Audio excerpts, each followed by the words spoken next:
Waiting. Hello, everyone, and welcome to Knittin Politickin, a weekly series of conversations on issues we face today.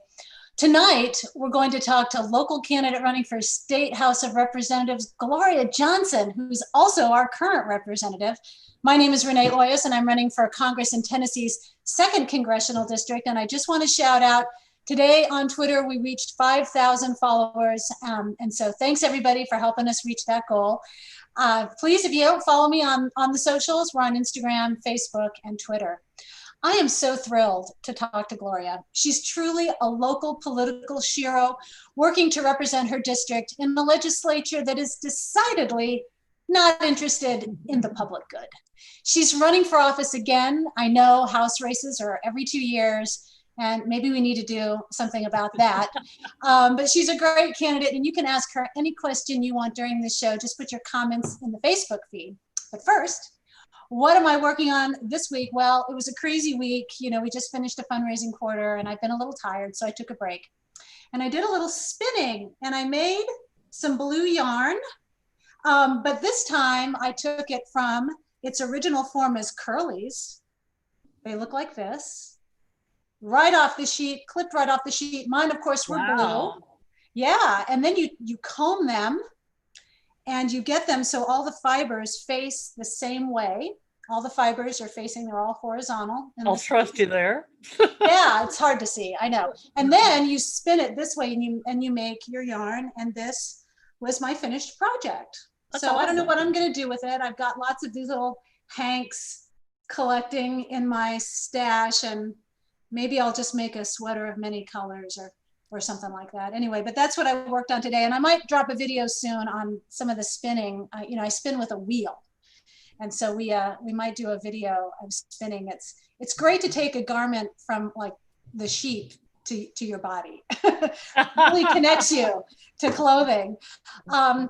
I would now, so for those of you who are doing crafts while you're listening to this, anything that you are doing, please be sure to put it in the Facebook comments so we can ooh and I know there's a lot of knitters out there that knit and watch the show, so we'd love to see what you're working on. And now I'd like to introduce our guest, Gloria Johnson, standing tall for State House District 13.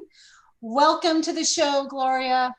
Well, thanks for having me. It's great to be here. And I've never knitted, but when I was teaching in Colorado, I had a couple of students who wanted to learn something, and because it was easier for me, I picked up crochet and taught. I was doing crochet with all the girls, and the guys wanted to learn. So the entire class crocheted a scarf for Christmas for somebody in their house. It was really, they absolutely loved it. Yeah, it's really fun to do these Fiverr Arts projects. And, you know, it's great to make something and then be able to give it away or to wear it. I mean, they were very proud. Yeah, I'll bet they were. Gloria, so many of us follow you on the socials. And boy, it's been a wild ride these last 2 years. Has it not? It definitely has. Oh my God. There are so many things to talk about, but I'd like us to at least spend a good portion of the time talking about education. I know that you are a special education teacher, so you have direct experience in the classroom. I haven't been in a classroom for, 35 years. Yeah.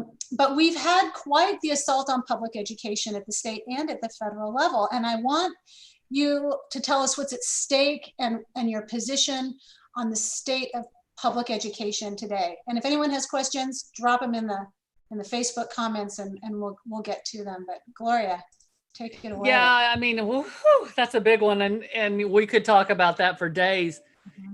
But it's really scary. At the national level, you've got the awful Betsy DeVos, who cares nothing for public schools. She's hardly been in one until she got this job. She's still in very few, unless it's a charter school or a voucher school. She virtually destroyed Michigan with vouchers. And so we've got somebody at the top who doesn't really believe the feds. Her job is to be the federal head of the Department of Education, and she doesn't believe the federal government should be involved in public education. And I would not have ever had a job if that were the case, because those federal dollars are much of that is our special ed money. Mhm. And so I really wouldn't have faith that our state would invest what they needed if we didn't have the federal government to ensure that we were meeting the needs of our special needs kids. And so I'm horrified at what is happening at the federal level. And President Trump and Betsy DeVos they had their hands in the voucher vote in Tennessee. Oh, yeah. Yeah. It was very frustrating that they were involved in our voucher vote. They involved themselves, and our governor was happy to use their involvement. He has been involved with Betsy DeVos for some time. I noticed back in 2014 when the Tennessee Federation for Children, which is a branch of the American Federation for Children, which DeVos was the board chair of, she was donating money to Tennessee Federation for Children in 2014.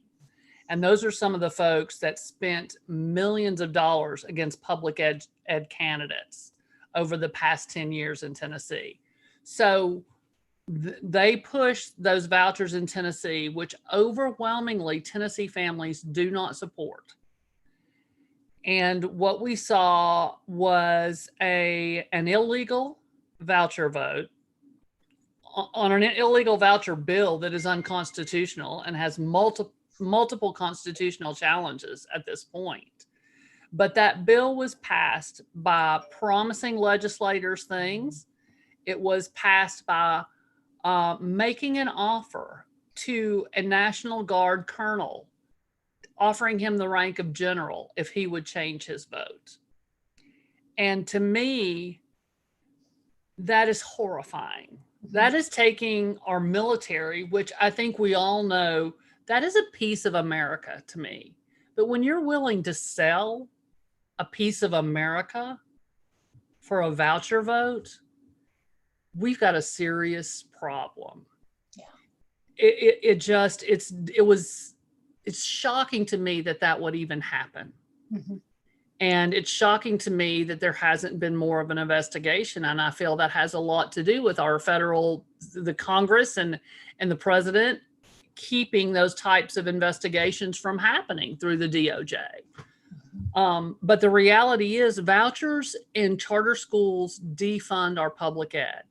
They take public tax dollars to fund private schools and schools that aren't under the same guidelines. Even charter schools have different streams of funding and aren't under the same guidelines and transparency that our public schools are. And these are schools that pick and choose their students. Everybody talks about school choice, but you don't have a choice at a voucher school. The school has the choice of which students they take. Mm-hmm. And they will rarely take special ed students.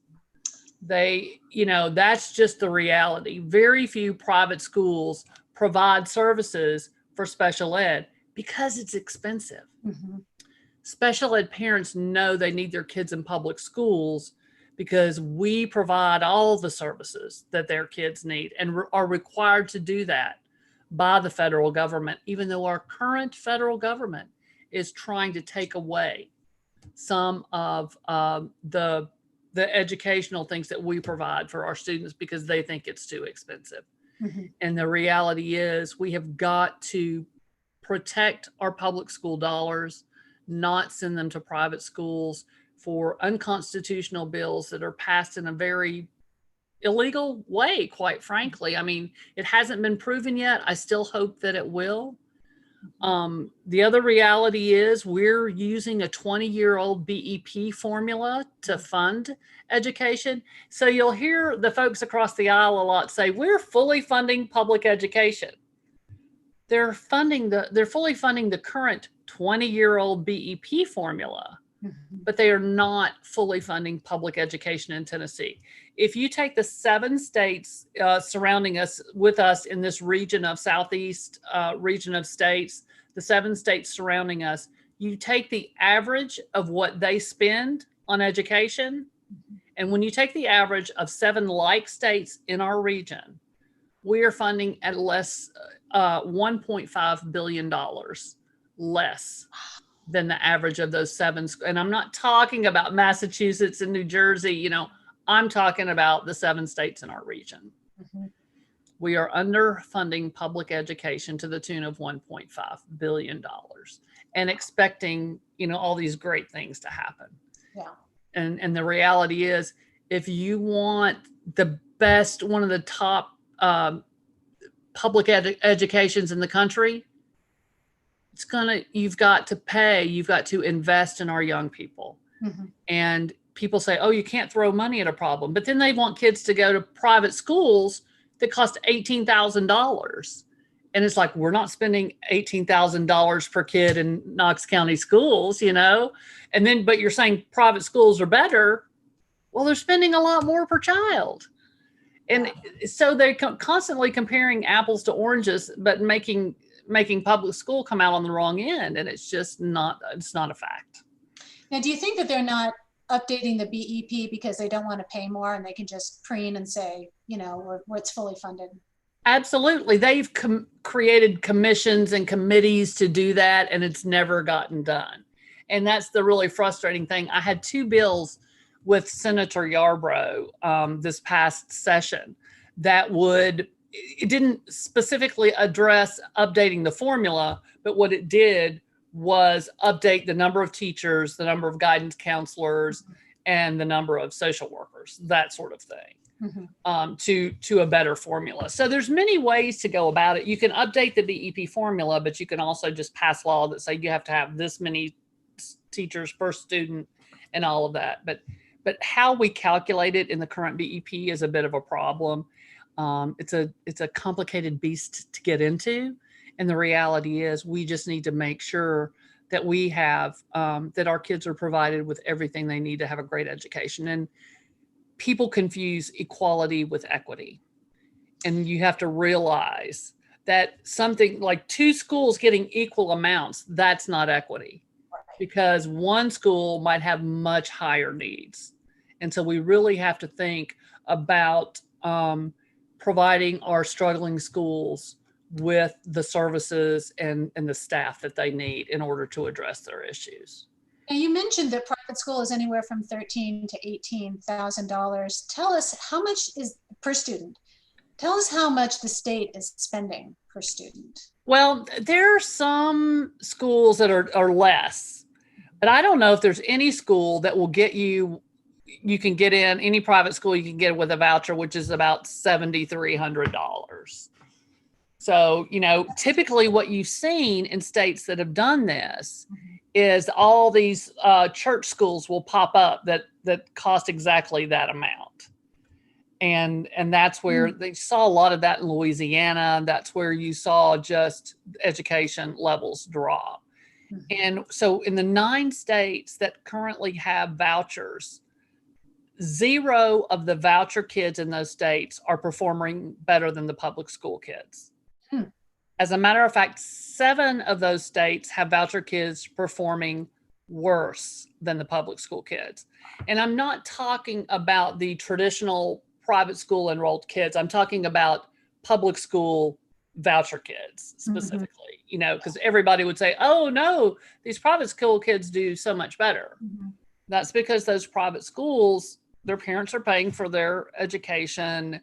Their parents are supportive and are able to give them more of the things that they need to have that support that they need to do well. When you take a kid with a voucher, move him across town to go to this school, he's got to get a uniform. I don't know private schools that have free lunches. You know, you've got a concern about where are we going to get lunch? How are we going to get to this school? I'm not going to know anybody there. You know, what they're finding out is those vouchers kids don't do better in private schools. They actually do better back at their public school.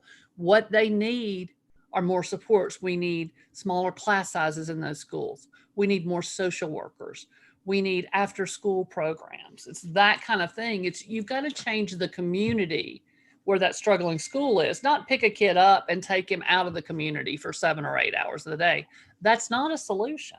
No, we've seen that not working for a couple of generations now, I believe. Yeah. Yeah, I've always been worried about, you know, why is it that we have a public school system where the quality varies drastically from school to school, and it becomes this drive to like live in the neighborhood where there's the best school district. Well, why is I mean, I'm really, fascinated with this question of why we have schools that are low performing when our tax dollars should make it equitable across a school district. But Right.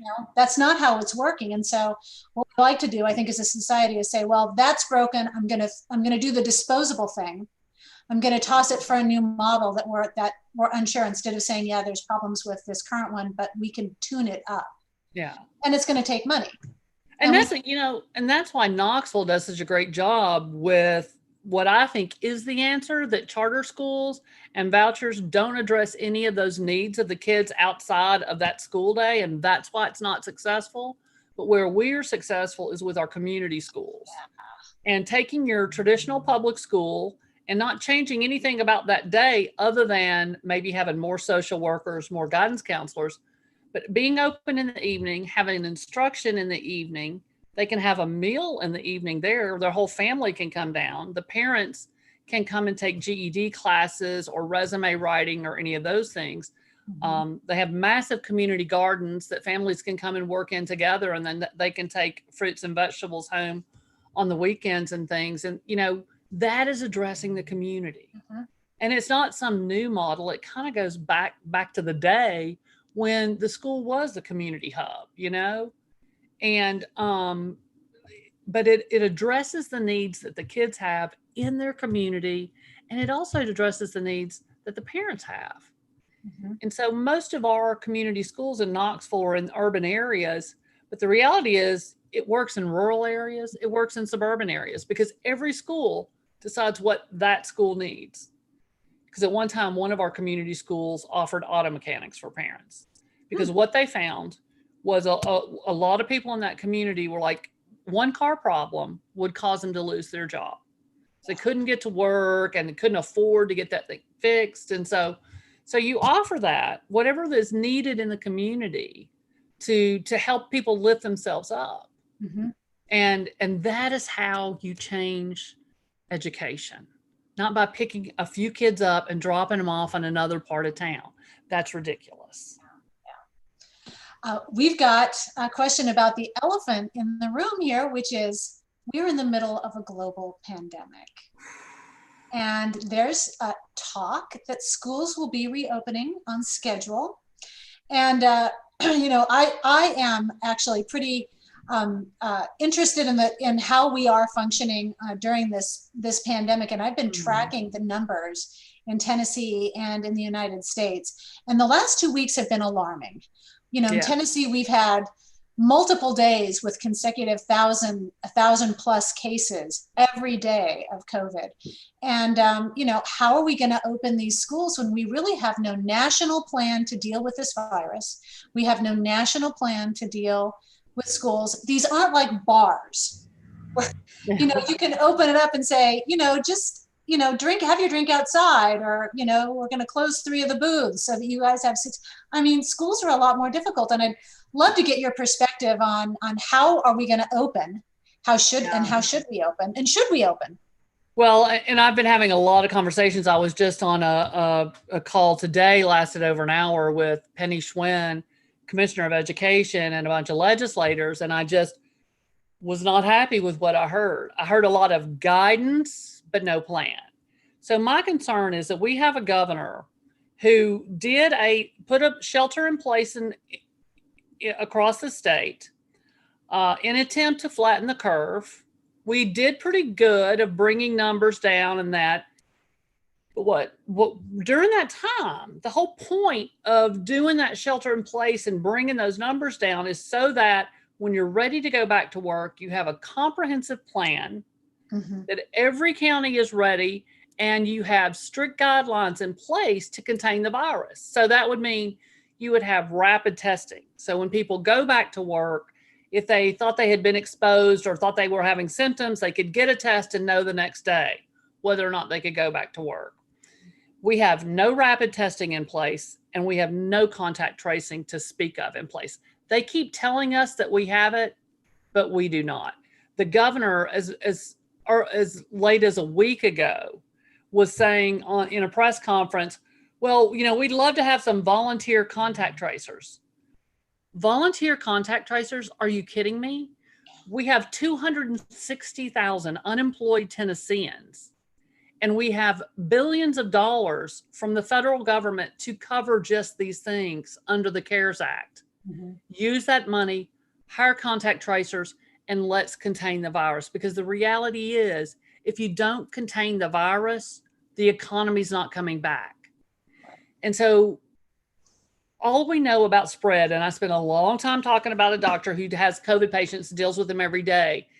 And he said, if you think for a second that we can open schools and the line is not going to go straight up, mm-hmm. you were sadly mistaken.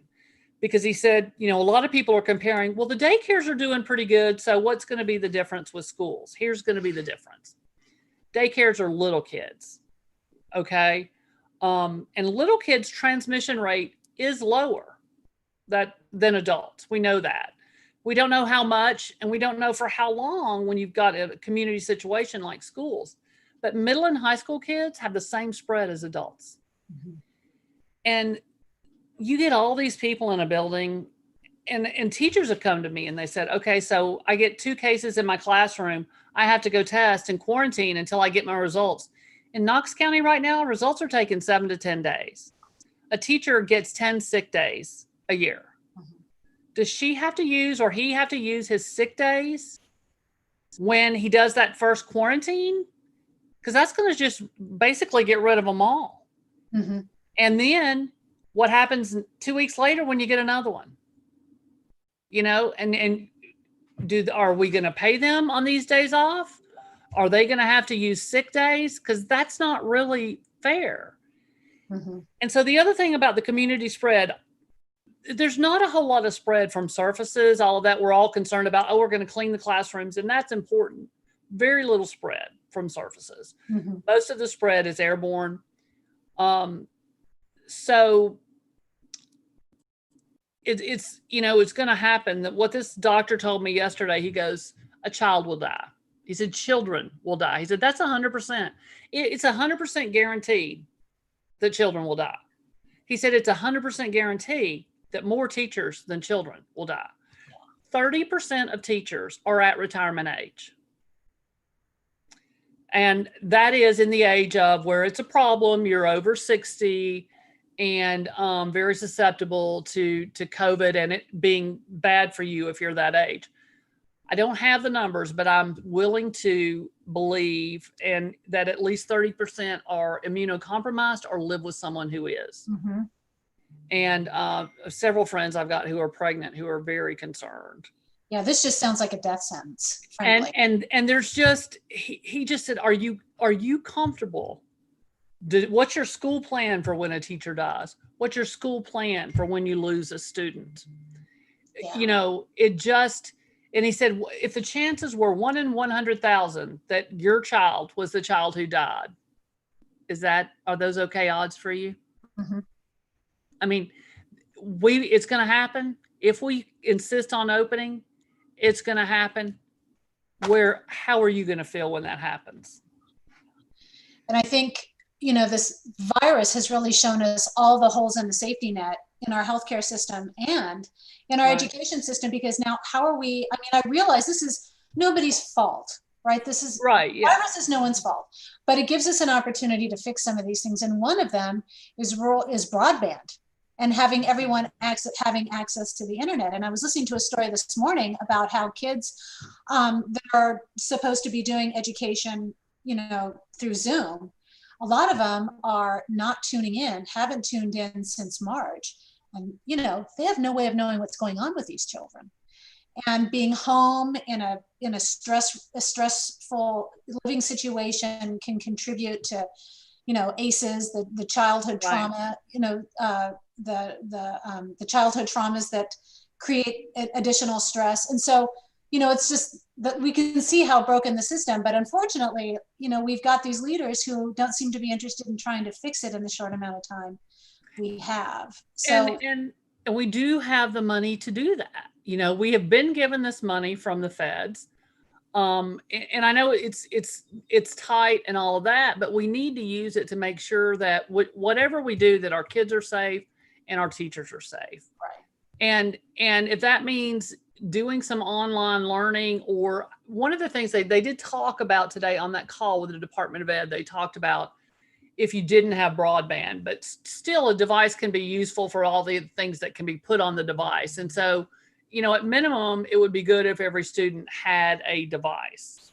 Then you work on the issues of connectivity and all of that.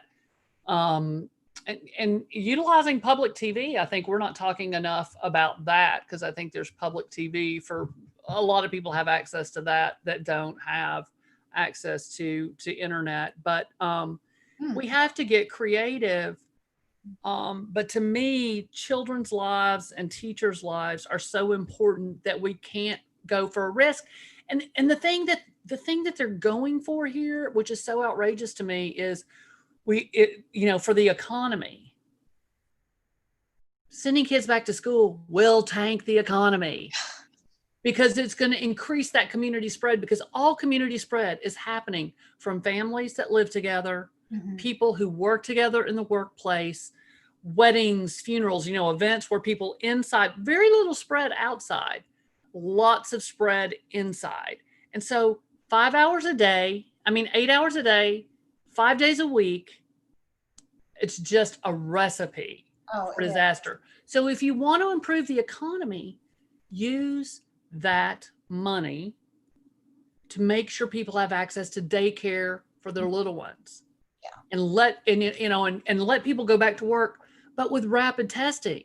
Like right now, I talk to my friends with their business, and if an employee has to be out, it's 7 to 10 days that they have to be out to get results. It's, you got to cover for them. It becomes ridiculous at that point. If we had rapid testing, if we had serious contact tracing, we could do this. Yeah. But we don't.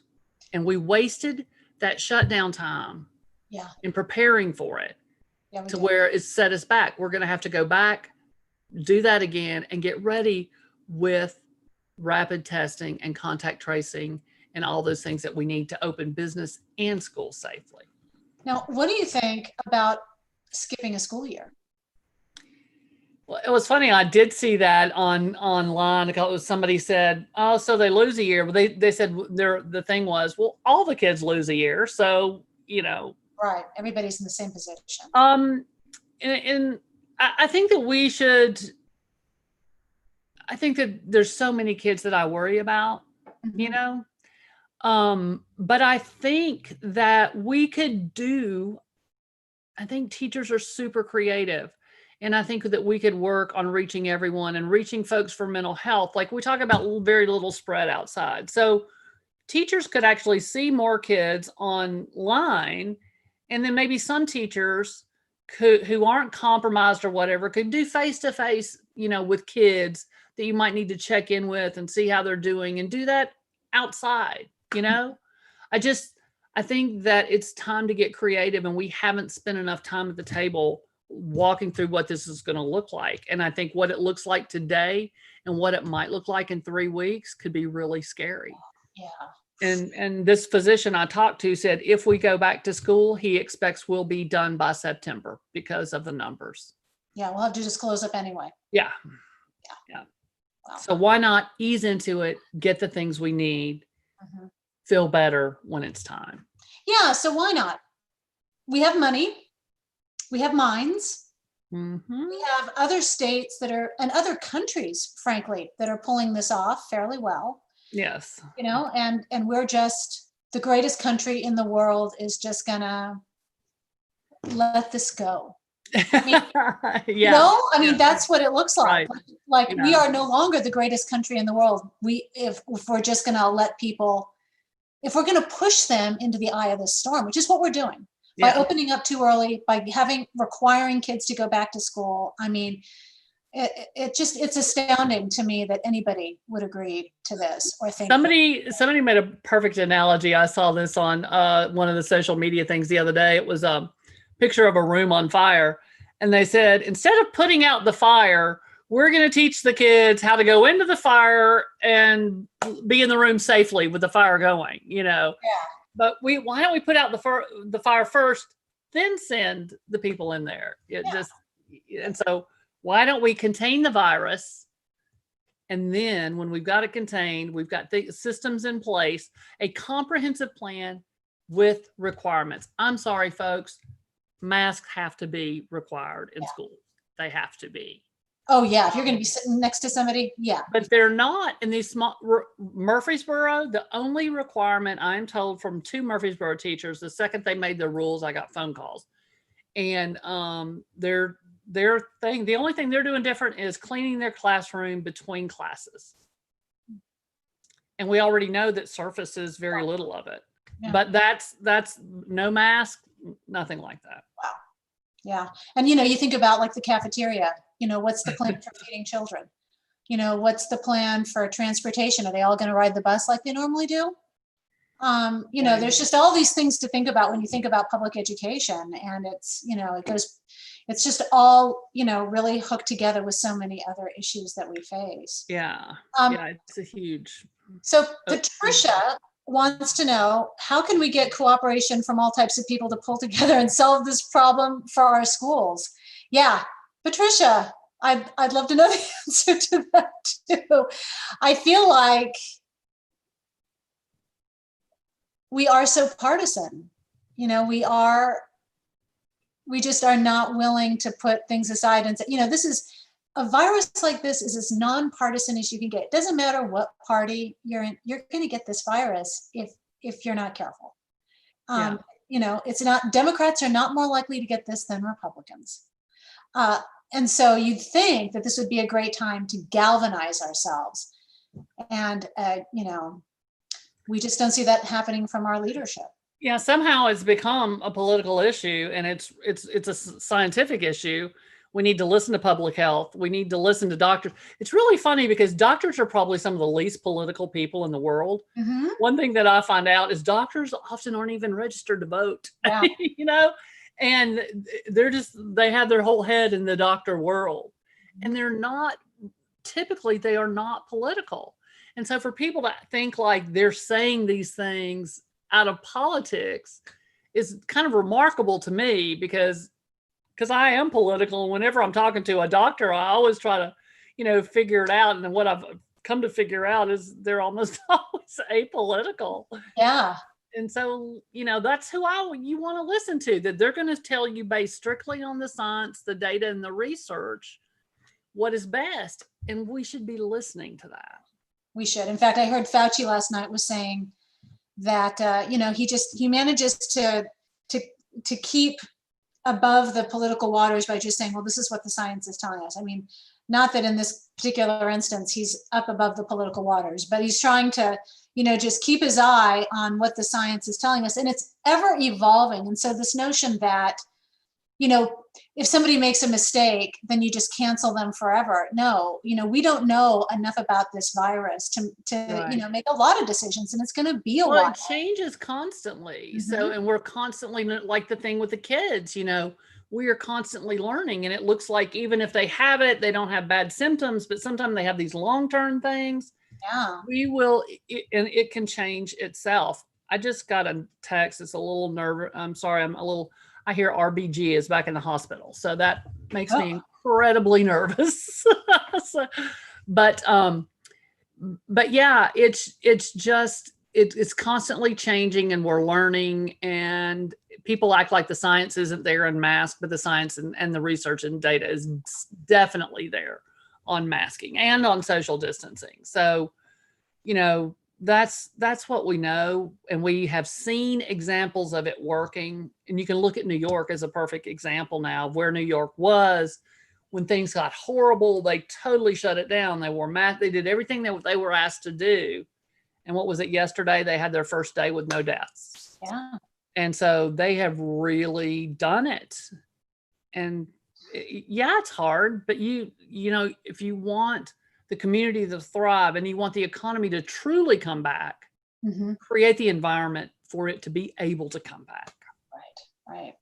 Now, Gloria, this is, these podcasts, when I have the candidates on, these are these are about you. So let's take some time to talk about your campaign and what you're doing and what you need from the people.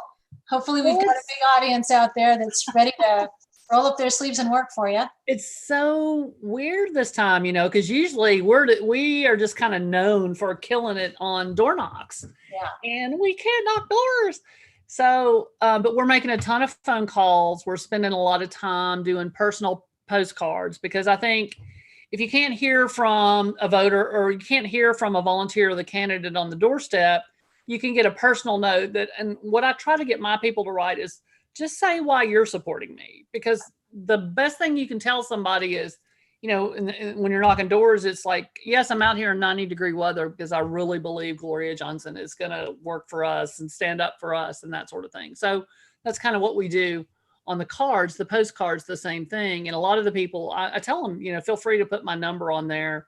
And I do love it when somebody calls, like, I just got your postcard, and I'll be voting for you. And that's, that's kind of how the conversations go now, if it's not not personal phone calls. So it is a weird time to be campaigning, but of course we're going to have to spend a lot more money this time on mail and, digital and TV, because that's just the way we're going to be reaching people this time. I mean, I would love it if we get to a point where people would feel comfortable to get a door knock, and we would start, and also asking volunteers in 95-degree weather to wear a mask and walk. It's just a hard thing to do. So I'm doing a lot of Zooms and Facebook Live, and anyway, my number's out there. People can call me. I'm trying to talk to as many people as we can. Yeah. And we did a little parade one day through parts of the district. We decorated cars with all the issues and then put yard signs for people who had requested them. Oh, that's a great idea. So that was kind of fun, but it takes way longer than you plan.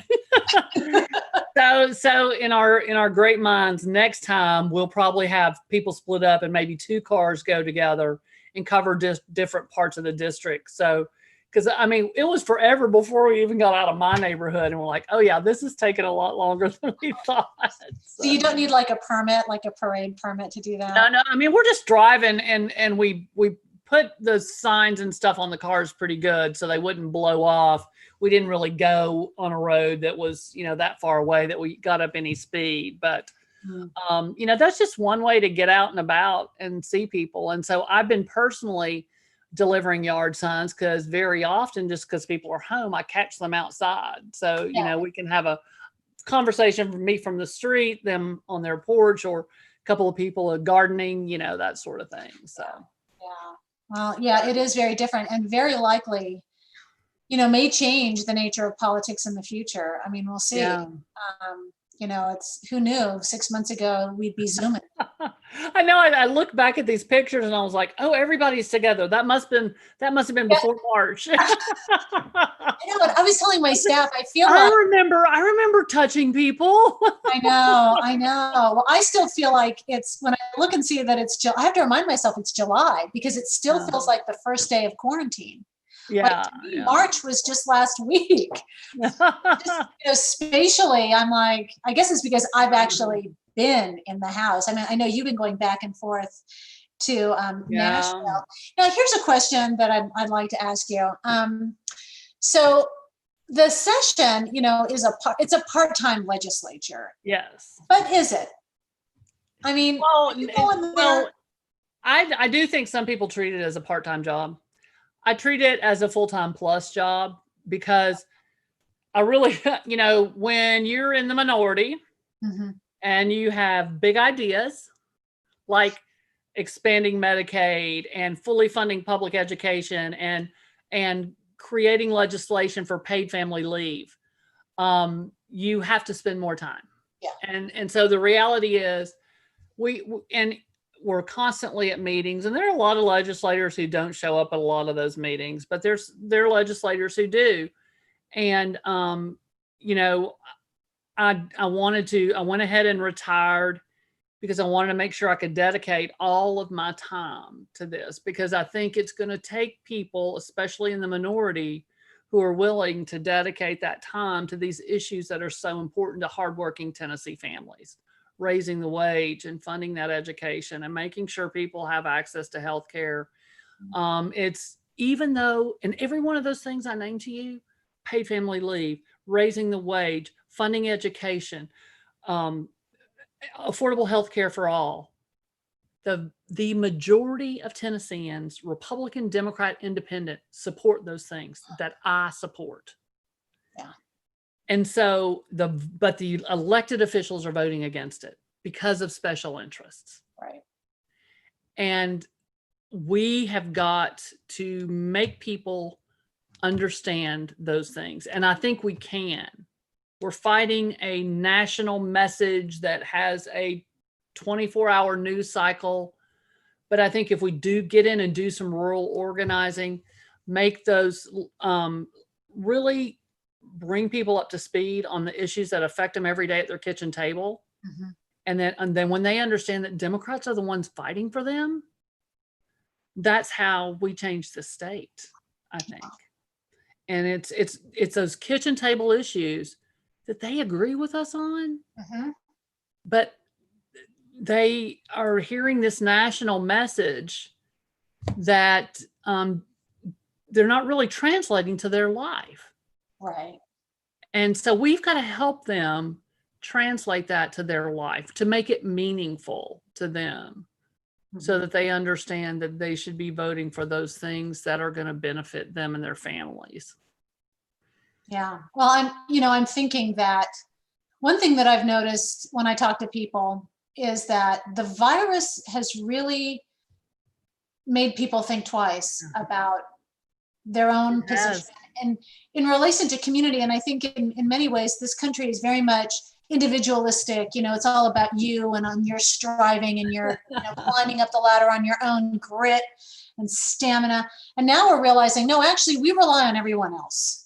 Yeah. And, now that we are seeing that this, you can get a virus that can kill you in a pretty unpleasant way because somebody walked by you and breathed. Yeah. I think it's been sobering for a lot of people to rethink, what exactly we want from our government, what we expect our tax dollars to go for. And, and I think we do need to have a new conversation about what taxation really means, because taxation is a much more efficient way for us to get communal resources than, for everybody to pay for private school. Well, the funny part when you talk about taxes, it's not who's going to cut your taxes. It's whose taxes are they going to cut? Well, yeah. Because what we always see with the current supermajority with the GOP, they're always going to cut taxes of the folks at the top. If you look at the Tennessee state budget, the largest tax cut in our budget was $21 million, and it went to one company. They gave a $21 million tax break to FedEx. FedEx had just gotten billions in tax breaks from the federal government, but our state gave them a $21 million tax break. They gave tax breaks, $49 million in the budget to go to Wall Street stockbrokers, all of that. But there was no tax cut in the budget for working families. Right. And so, we've got to get serious about lifting up those hardworking families in the middle class and lower middle class, lifting them up. When you see the study on Medicaid expansion out of Michigan and how it boosted the economy of the lower middle class, it brought people out of poverty. They had less debt, were able to get loans for the first time, were able to improve their job because they got a car. They were able to buy a car so that they could get to other employment. And what Michigan saw was a huge boom to their economy. More people back to work, more people with better jobs because they were healthy. And they said, we have no problem paying the 10%. We can pay it forever. This is huge boost. And so we're ignoring that. And the Tennessee people want it. So the things that Tennessean wants, those are democratic values. But for whatever reason, they continue to vote for folks who don't care about their families. No, it is amazing. It's truly amazing. Well, I think we have gotten to our time. Okay. Yeah, thank you so much for being on the show today, Gloria. You're a great representative of the 13th district, and we're glad that you're advocating for us. You know, I look forward to all your posts and all your tweets about what goes on up there, and I just think, my God, that woman needs a long nap. I do a little social media, yeah. But no, thank you so much. And I'm sorry I talk so much, but you know. Oh, no. When you ask me about education, I'm going to talk forever. Well, that's what I wanted you to talk about. So to the listening audience, candidates need two things. They need votes and money. That's right. The listening audience is a voting audience, and now I want you to be a financial supporter of Gloria's campaign. $1 and a vote for any Democrat is one for all of us. It helps, you know, all these votes are lifting together when we support our Democratic candidate. So we're going to put a link to her website so that you can go there and support her. No donation is too small. She needs your support. Remember, the votes that she casts at the state legislature, they affect every single one of us. Right. So you don't need to be in the 13th district to give. So we don't know what the COVID-19 situation will be by November, but we do know that it's getting bad here in Tennessee. So any of you can request an absentee ballot. I dropped a video on my Facebook page about how to request an absentee ballot, so you can go there if you need. I saw that. Yeah, I think it's don't take any chances with your health. And I actually did go to one of the open houses, and it's an interesting process here in Knox County. You're going to get a paper ballot. You're going to go to a separate booth. You're going to fill out your paper ballot. Then you're going to go to a scanner.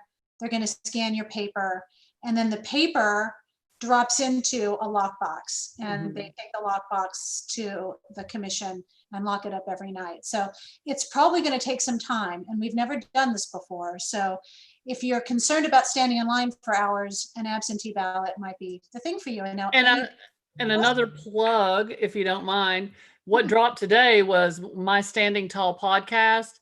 And the episode today is Behind the Ballot. And I sat down with Tammy Causius, who's an election commissioner, and kind of walked through that whole process of the voting machines and how they work, and then also the absentee ballot. So if people are curious about voting, we also even get into how the state chooses election commissioners and things like that. So cool. It's a bit of a dry podcast because it's so technical, but you get a lot of information. So. I think it's really good for all of us to understand how all these processes work.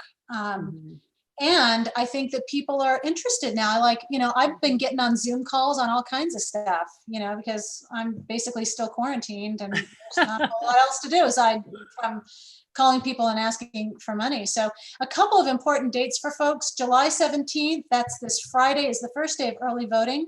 And if you're a registered voter, you can vote at any early voting location. The 30th, on a Thursday, is the final day to request an absentee ballot. Saturday, August 1st is the final day of the early voting. So you have until July 17th, till August 1st to early vote. Thursday, August 6th is election day, woo!